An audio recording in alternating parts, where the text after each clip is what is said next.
يا أيها الناس اعبدوا ربكم الذي خلقكم والذين من قبلكم لعلكم تتقون الذي جعل لكم الأرض فراشا والسماء بناء وأنزل من السماء ماء فأخرج به من الثمرات رزقا لكم فلا تجعلوا لله أندادا وأنتم تعلمون وإن كنتم في ريب مما نزلنا على عبدنا فأتوا بسورة من مثله وادعوا شهداءكم من دون الله إن كنتم صادقين فإن لم تفعلوا ولن تفعلوا فاتقوا النار التي وقودها الناس والحجارة أعدت للكافرين وبشر الذين آمنوا وعملوا الصالحات أن لهم جنات تجري من تحتها الأنهار كلما رزقوا منها من ثمرة رزقا قالوا هذا الذي رزقنا من قبل وأتوا به متشابها ولهم فيها أزواج مطهرة وهم فيها خالدون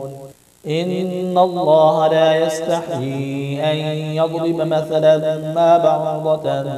فما فوقها فأما الذين آمنوا فيعلمون أنه الحق من ربهم وأما الذين كفروا فيقولون ماذا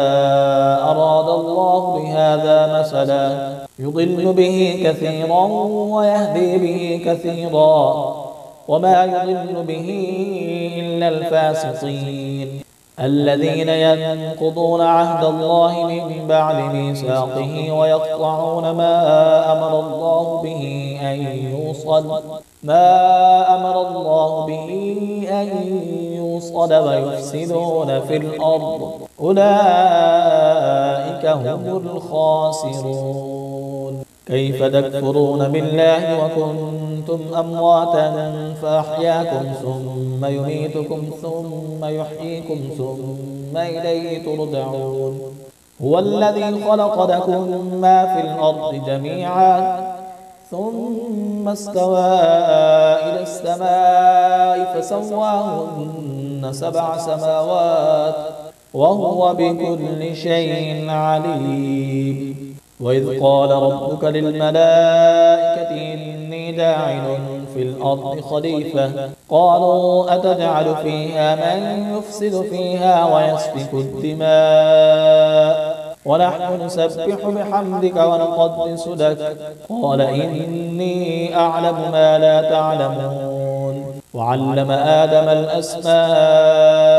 كلها ثم عرضهم على الملائكة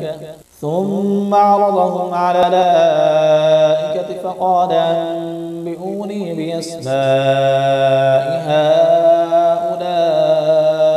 إن كنتم صادقين قالوا سبحانك لا علم لنا إلا ما علمتنا إنك أنت العليم الحكيم قال يا آدم أنبئهم بأسمائهم فلما أنبأهم بأسمائهم قال ألم أقل لكم إني أعلم غيب السماوات والأرض وأعلم ما تبدون وما كنتم تكتمون وإذ قلنا للملائكة اسجدوا لآدم فسجدوا إلا إبليس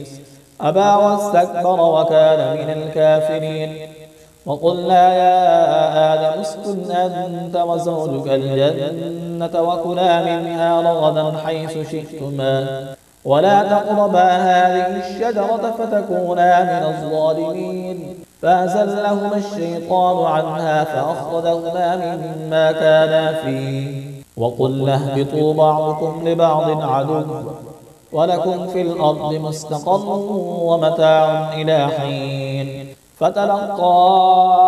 آدم من ربه كلمات فتاب عليه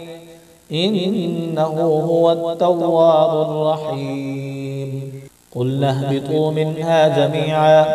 فإما يأتينكم مني هدى فمن تبع هداي فلا خوف عليهم ولا هم يحزنون. والذين كفروا وكذبوا بآياتنا